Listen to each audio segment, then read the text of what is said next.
প্রশ্ন করি তোমায়, একটু ইকো কম করে দাও তো দাদা, ইকো কম করে দাও। প্রশ্ন করি তোমায়, তার জবাব দাও আমায়। প্রশ্ন করি তোমায়, তার জবাব দাও আমায়। না যদি দাও জবাব, করব ফাইন তোমায়। আমি বলিনি, ওই ওরা বলেছে ফাইন করতে। প্রশ্ন করি তোমায়, তার জবাব দাও আমায়। প্রশ্ন করি তোমায়, তার জবাব দাও আমায়। না যদি দাও জবাব, করব ফাইন তোমায়। না যদি দাও জবাব, করব ফাইন তোমার। করবো প্রশ্ন? দেখি তুমি আমার সাথে 8 বছর আছো, 8 বছর তো আমার বুড়ো ছাত্র, তুমি সব থেকে পুরাতন মানে বুড়ো ছাত্র। এই বুড়ো ছাত্র তুমি কি শিখেছো? কেন এরপরে তো তুমি একা একা অনুষ্ঠান করে। আমি তোমাকে একটা কটা প্রশ্ন করি, দেখি তোমার যদি কতটুকু কি আছে শুনি, ঝুলিতে কি আছে দেখি। চলো ইনশাআল্লাহ। জানাজার রুকু আর সিজদা ওই কেন নাই? নামাজ পড়া জানো তো? নামাজ কেমন করে পড়ে? নামাজ পড়তে গেলে প্রথমে নিয়াত করতে হবে, রুকু সিজদা বৈঠক এগুলো করতে হবে, সালাম। আচ্ছা, রুকু সিজদা বৈঠক করে সালাম দিতে হবে। আচ্ছা, যদি নামাজ পড়তে গেলে ওই নিয়াত করে, আবার সূরা ফাতিহা পড়ে, কিরাত পড়ে, তারপরে রুকু করে, সিজদা করে, বৈঠক করে, তারপর সালাম করে, আচ্ছা ওইটা নামাজ? ওইটা নামাজ। আর জানাজার নামাজটা কি নামাজ? ওটাও নামাজ। আচ্ছা, যদি ওই নামাজে রুকু সিজদা করা হয়, তাহলে জানাজার নামাজে দাঁড়িয়ে আল্লাহু আকবার আল্লাহু আকবার বলে আমরা সালাম ফিরে নিই। তাহলে ওই নামাজে যদি রুকু সিজদা হয়, তাহলে জানাজার নামাজে রুকু সিজদা কেন হয় না? শোনো ভালো করে, জানাজার রুকু আর সিজদা ওই কেন নাই? জানাজার রুকু আর সিজদা ওই কেন নাই?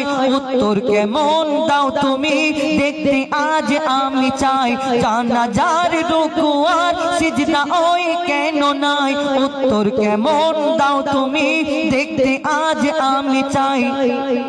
উত্তর যদি না পারো, বুঝবো তুমি বেকার। উত্তর যদি না পারো, বুঝবো তুমি বেকার। না যদি দাও জবাব, করব ফাইন তোমার। না যদি দাও জবাব, করব ফাইন তোমার। উস্তাদ তুমি বললে যে এমনি নামাজের মধ্যে ফরজ নামাজ বলো, সুন্নাত, ওয়াজিব, চাই নামাজ বলো, নামাজের মধ্যে রুকু সিজদা। সুরে বলো না, দেখি আমা করলে হবে না, চলো সুরে বলো। সুরে বলবো? বলো। উত্তরটা শোনো, ভালো করে মন দিয়ে শোনো। হ্যাঁ, মাইয়াতের সামনে সিজদা যদি করা হয়, উস্তাদ মন দিয়ে শোনো, মাইয়াতের সামনে সিজদা যদি করা হয়, সেই মাইয়াতের সাথে আল্লাহর শিরক হয়ে যায়। মন দিয়ে শুনছো তো? বুঝতে পারছো? মাইয়াতের সামনে সিজদা যদি করা হয়, সেই মাইয়াতের সাথে খোদার শিরক হয়ে যায়। রুকু ও সিজদার আল্লাহ শুধু হকদার। রুকু ও সিজদার আল্লাহ শুধু হকদার। দিলাম জবাব তোমার, দাও ফাইনে আজ আমায়। একটা উত্তর দিয়ে দিলাম। হ্যাঁ, তো তুমি ফাইন খাওয়ার সামনে গজল এখনো শেষ হয়নি। আচ্ছা, তুমি একটা প্রশ্ন উত্তর, তুমি তো অদা করে দাও। আর একটা তোমাকে প্রশ্ন করি, তুমি এর উত্তর দিয়ে দিলে, তার মানে আমরা কি বুঝলাম? যে নামাজ পড়তে গেলে রুকু সিজদা যেমন করা হয়, তেমন আল্লাহর সামনে আমরা সিজদা করি। সামনে কেউ থাকে না, আল্লাহকে আমরা সিজদা করি। কিন্তু মাইয়াতকে সামনে রেখে রুকু আর সিজদা যদি করা হয়, তাহলে খোদার সঙ্গে মানে শিরিক হয়ে যায়। যে আমরা আল্লাহকে কারুকে সামনে রেখে আমরা সিজদা করতে পারিনি। কারুকে সিজদা এবং রুকুর শুধু হকদার একমাত্র আল্লাহ পাক রব্বুল আলামিন। তাহলে আর একটা প্রশ্ন করি, শোনো করো। দুম্বা, ছাগল, উট, গরু ধর্মে হালাল জানি। খাও তো? হ্যাঁ, দুম্বা, ছাগল, উট, গরু সব যদি হালাল হয়, এই শুয়োর কেন হারাম? শোনো সুরে ভালো করে। দুম্বা, ছাগল, উট, গরু ধর্মে হালাল জানি। দুম্বা, ছাগল, উট, গরু ধর্মে হালাল জানি, শুকর কেন হয় হারাম তার জবাব দাও তুমি। দুম্বা ছাগল উট গরু ধর্মে হালাল জানি, শুকর কেন হয় হারাম তার জবাব দাও তুমি। সময় দিলাম 2 মিনিট তার বেশি আর তো নয়, সময় দিলাম 2 মিনিট তার বেশি নয় তো আর। না যদি দাও জবাব করব ফাইন তোমার। প্রশ্ন করলে তো একটু কড়া হয়ে গেল যেন। তো কড়া করবো না, শুধু সহজ প্রশ্ন করবো। এই বাবুরা আমি পারবো তো? একবার তাকবীর দাও তো, নারাই তাকবীর। এই ও বলে পারবো না।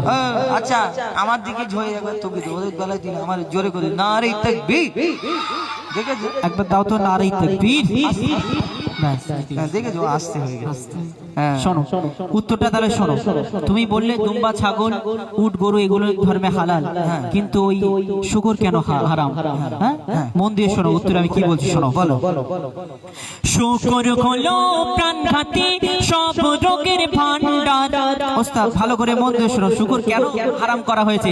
রাসূল পাক সাল্লাল্লাহু আলাইহি সাল্লাম বলেছে, যে জিনিস খেলে আমার উম্মতির কষ্ট হবে, শরীরের ক্ষতি হবে, সেইটা উম্মতে মুহাম্মাদির জন্য হারাম করা হয়েছে। অতি মূল্যবান কথাই, শোনো ভালো করে শোনো। বলো। শুকর হলো প্রাণঘাতী সব রোগের ভান্ডার, শুকরের গোশতে তৈরি হয় ক্যান্সার। শুকর হলো প্রাণঘাতী সব রোগের ভান্ডার, শুকরের গোশতে তৈরি হয় ক্যান্সার। চরিত্রহীন এই পশু এর জোড়া নাই গো আর, চরিত্রহীন এই পশু এর জোড়া নাই গো আর। দিলাম জবাব তোমার, দাও ফাইল আজ আমায়। দুটো জিতে গেছি আমি। তুমি জিতে গেছো দুটোই? আচ্ছা ঠিক আছে। আর শোনো ওস্তাদ একটা কথা বলি। আচ্ছা বলো। তুমি তো প্রশ্ন করছো আমাকে। হ্যাঁ প্রশ্ন করেছি, উত্তর দিই। আমি একটা করি। বলো। ও বাবা তুমি আমার প্রশ্ন করবে? তোমার প্রশ্ন আছে? হ্যাঁ আমারও প্রশ্ন আছে। আমার বুড়ো ছাত্র বলে কি বুঝলো। আচ্ছা বলো দেখি কি প্রশ্ন আছে। শোনো, আমরা মাছ খাই তো। হ্যাঁ মাছ খাও। মরা মাছ খাই। হ্যাঁ খাও। কিন্তু মরা মুরগি খাওয়া হারাম কেন? মরা মুরগি খাওয়া হারাম কেন? ওইরকম কেন? সুরে বলো। আচ্ছা চলো সুরে বলছি, ভালো করে সুরে বলো, আমাও করলে হবে না। শোনো ওস্তাদ, তোমার এখানে প্রেস্টিজের ব্যাপার আছে। আচ্ছা ঠিক আছে, মিস্টেক হয়ে যায় এতগুলো মানুষের সামনে। শোনো তুমি আমার ছাত্র, আমি ওইসব ভয় করি। চলো শোনো। মরা মাছ ইসলামে খাওয়া যে নয় হারাম। ভালো করে শোনো। মরা মাছ ইসলামে খাওয়া যে নয় হারাম, কিন্তু মরা মুরগি ওই খাওয়া কেন হারাম? মরা মাছ ইসলামে খাওয়া যে নয় হারাম, কিন্তু মরা মুরগি ওই খাওয়া কেন হারাম? আশা রাখি এর জবাব দেবে সঠিক আমার, আশা রাখি এর জবাব দেবে সঠিক আমার। না যদি দাও জবাব করব ফাইন তোমার। আমাকে আবার ফাইন করবে নাকি? শোনো তুমি বললে মরা মাছ খাওয়া হালাল, হ্যাঁ, কিন্তু মরা মুরগি কেন হারাম? প্রশ্ন জাগে না, এটা একটা সিম্পল প্রশ্ন। বলো। তাও তো ঠিক। কি গো সেও মরা এও মরা, কিন্তু আমি পারবো? চেষ্টা করে দেখবো। একবার তাকবীর দে তো, নারী তাকবীর। ঠিক আছে তোরা ভাবছি আমি, তোরা যা তাকবীর দিয়েছিস আমি পারবো। শোনো তুমি বললে মরা মুরগি জবাই করে, আমরা যদি না জবাই করি মরা মুরগি আমাদের জন্য হারাম হয়, কিন্তু কেন হারাম শুনে রাখো। লিখছে দেখো। শোনো ভাই মুরগি ওই, শোনো ভাই মুরগি ওই যখনই মারা যায়, শোনো ভাই মুরগি ওই যখনই মারা যায়, ওর যত রক্ত ওই গোস্ত সব শুষে নেয়। শোনো ভাই মুরগি ওই যখনই মারা যায়, ওর যত রক্ত ওই সব গোস্ত সব শুষে নেয়।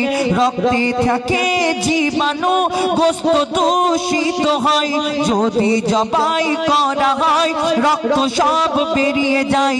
রক্তপান হয় হারাম, রক্তপান হয় হারাম, এই যে হুকুম খোদার। রক্তপান হয় হারাম, এই যে হুকুম খোদার। দিলাম জবাব ভাই তোমায়, দিলাম জবাব আজার তোমায়, দাও ফাইন এবার আমার। শোনো, তোমার থেকে কঠিন প্রশ্নের উত্তর আমি দিয়েছি, তোমাকে যদি 50 টাকা দিতে হয় তোমাকে আর আমাকে 100 টাকা দিতে হবে, তবু আমি জিতে আছি। শোনো আমার কথা শোনো, বলো।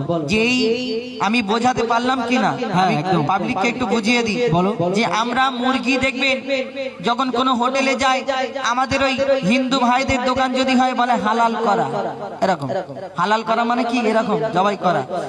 আর হারাম মানে কি, ওই মটকানো, অনেক সময় মটকে ছেড়ে ফেলে দেয়, মরে যায়, তারপরে খালপোষ হয়। তাহলে এই মুরগি না জবাই করে খেলে হারাম কেন জানেন? আমার নবী বলেছেন রক্ত পান করা হারাম, রক্ত পান করা যাবে না। আর এই মুরগিটা যখন মারা যায়, এর যে রক্তটা আমরা ওই জানি না, হয়তো এই রক্তটা চারিদিকে ওর যে গোশ আছে সারা শরীরে, ওই রক্তটা শুষে নেয়। আর সেই মুরগিটা যখন খালপোষ করে খায়, সেই গোশের ভিতরে এই রক্তটা চলে যায়, তাহলে আমাদের রক্ত খাওয়া সমান হয়ে যায়। তাহলে আমরা যখন ওই বিসমিল্লাহ আল্লাহু আকবার বলে দোয়া পড়ে যখন ওই মুরগিটা জবাই করি হালাল পদ্ধতিতে, এই রক্তটা যে বেরিয়ে যায়, তখন আমাদের জন্য এই মুরগিটা হালাল হয়। আর যদি রক্তটা না বেরোয়, রক্তটাই যখন গোশে পুরো শুষে নেয়, তখন সেই মুরগিটা আমাদের জন্য খাওয়া হারাম হয়ে যায়। নাকি বোঝাতে পারলাম? একদম। এবার খুশি? শেষ? শেষ নয়, আমি এখনো তো পাবো তোমার কাছে। পাবে মানে? হ্যাঁ, এখনো পাবো। আরেকটা প্রশ্ন করবো। কি জ্বালা বলো দেখি। আচ্ছা করো, দেখি। এটা একটু সহজ মতো, তাই সহজ প্রশ্ন? না না, আচ্ছা ঠিক আছে, যাই শোনো, আরেকটা প্রশ্ন করি। আচ্ছা। এই প্রশ্নটা আমি মনে হয় তুমি পারবে না, তো ভালো করে শোনো। কোরআনের কোন সূরায় বলো বিসমিল্লাহ নাই? কোরআন থেকে প্রশ্ন, একটু মন দিয়ে শুনবে। কোরআনের কোন সূরায় বলো বিসমিল্লাহ নাই? কেমন তুমি বাহাদুর, তার প্রমাণ দেখতে চাই। আমি তোমাকে বলেছি আমি বাহাদুর? তা না, আমি হোজাইফা, আমার নাম বাহাদুর না। বাহাদুর নয়, আমি বাহাদুর মানে বলেছি আমি বাহাদুর। বাহাদুর মানে মহান। হ্যাঁ, তুমি বুড়ো ক্রিটিক্যাল লোক, বুঝতে পেরেছি। নাও বলো। শোনো, কোরআনের কোন সূরায় বলো বিসমিল্লাহ নাই? কেমন তুমি বাহাদুর, তার প্রমাণ দেখতে চায়। মনে হয় এর জবাব নাই কাছে গো তোমার, মনে হয় এর জবাব নাই কাছে গো তোমার। না যদি দাও জবাব, করব ফাইন তোমার। হুজুর কি গো, একটু বলে দাও। হুজুর হাসছো, বলো না। হ্যাঁ, এই বলে দিয়েছে হুজুর, বলে দিয়েছে। চলো হুজুর বলে দিয়েছে, আমি এবারে পেরে যাবো। শোনো, বলো। তাহলে মন দিয়ে শুনে নাও ছোট ভাই, তাহলে মন দিয়ে শুনে নাও ছোট ভাই। কোরআনের সূরা তওবাতে বিসমিল্লাহ দেখো নাই। শোনো, তাহলে মন দিয়ে শুনে নাও ছোট ভাই। কোরআনের সূরা তওবাতে বিসমিল্লাহ নাই। এবার তুমি হার স্বীকার করো সামনে সবার। এবার তুমি হার স্বীকার করো সামনে সবার। দিলাম জবাব ছোট ভাই, দাও ফাইন এখন আমার। ভুল হয়ে গেছে সত্যি, আর প্রশ্ন করবো না। আর হবে না তো? না, আর প্রশ্ন করবো না। জীবনে যদি এর পরে কোনোদিন আমার সাথে লেগেছো, পিঠের চামড়া তুলে নেবো। ঠিক আছে, যাই হোক, এই গজল থেকে আপনাদের কিছু শিক্ষা, এর থেকে কিছু বুঝতে পারলেন, আশা করি বোঝাতে পারলাম। প্রশ্ন উত্তরের গজল, কিন্তু এই প্রশ্ন উত্তরের মধ্যে অনেক লজিক রয়েছে। কিন্তু কেন আমরা অনেক সময় বলি হারাম, কিন্তু হারামটা কেন, এই বিষয়টা আমরা চাই আপনাদের সঙ্গে তুলে ধরার। এবং যত ইউটিউবার ভাই আছে, আমি রিকোয়েস্ট করবো এই গজলটা যারা ছাড়বেন, আমি এই গজলটা বলছি, এই কথাটা এই যে শেষেতে আমি যেটা বলছি, এই গজলটা যিনি লিখেছেন কবি বনি আমিন সাহেব, এনার নামটা উল্লেখ করবেন। এই কথাটা মিডিলে হয় যখন হোক উল্লেখ করবেন। এই গজল যিনি লিখেছেন কবি বনি আমিন সাহেব। এরপরে যদি বাড়াতে যায় অনেক লম্বা হয়ে যাবে কবির নাম। তো এই নামটা কেন, তাহলে কবি সাহেব হয়তো আমাদের খারাপ ভাববে, তাই না? ভাববে যে হয়তো আমার নাম উল্লেখ করিনি। যিনি লেখেন সে তো বিনা স্বার্থে লেখে। আর এই গজলটা যিনি লিখেছেন আমাদের দিয়েছেন এই প্রচার করার জন্য। কিন্তু আমরা অনুষ্ঠান করছি, কবি ঘরে বসে আছে, তো ওনারও মন চাই যে আমারও একটু নামটা প্রচার হোক। তো আমাদের কবি বনি আমিন সাহেবের লেখা এই কথাটা আপনারা তুলে ধরবেন।